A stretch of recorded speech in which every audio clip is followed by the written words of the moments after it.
New here at 6, a Chicago public school counselor had a priceless reaction today when he learned that he was named National School Counselor of the Year.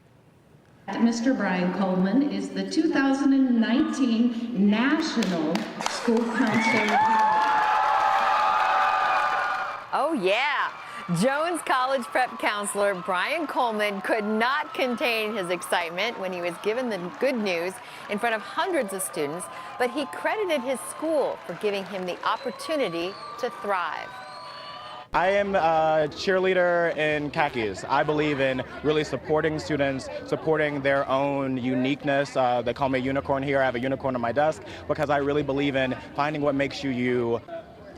This prestigious award is only given to one school counselor in the entire country each year, and we congratulate him.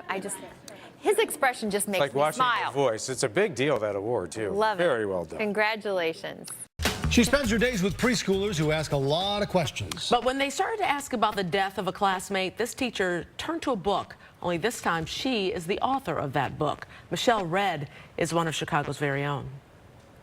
It is a book about my niece. Her name was Taylor. There's a heavy book discussion going on in this preschool class. You know it's okay to be sad when people die, right? Yeah, can you make them a friendship card? Today's lesson plan at the Building Block Learning Academy is about the death of a loved one. It isn't a topic you'd expect preschoolers to eagerly take part in, but these little tykes are all ears. They want to know, how do they get to heaven?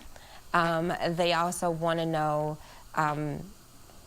how many times do you die? Do you have fun in heaven?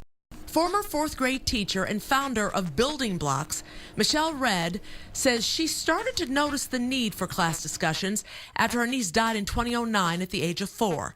Taylor Michelle Russell had attended Building Blocks daycare but died of an extremely rare autoimmune disease called macrophage activation syndrome. So after she passed away, we came back to Chicago and we informed her friends and the other students that she had passed away.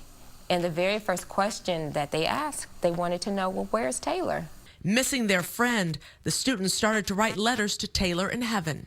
I saved those letters and those illustrations just really as a keepsake.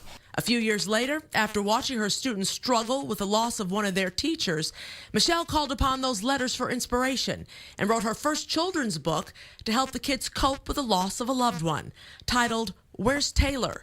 She shares the story of her niece and her journey from hospital visits and eventually to heaven, all the while ensuring Taylor is having fun in heaven. The book is geared toward preschool-aged kids. Most times you hear of crisis counselors on elementary or high school levels, but no one ever thinks about preschoolers and how they manage that space of grief and loss and death.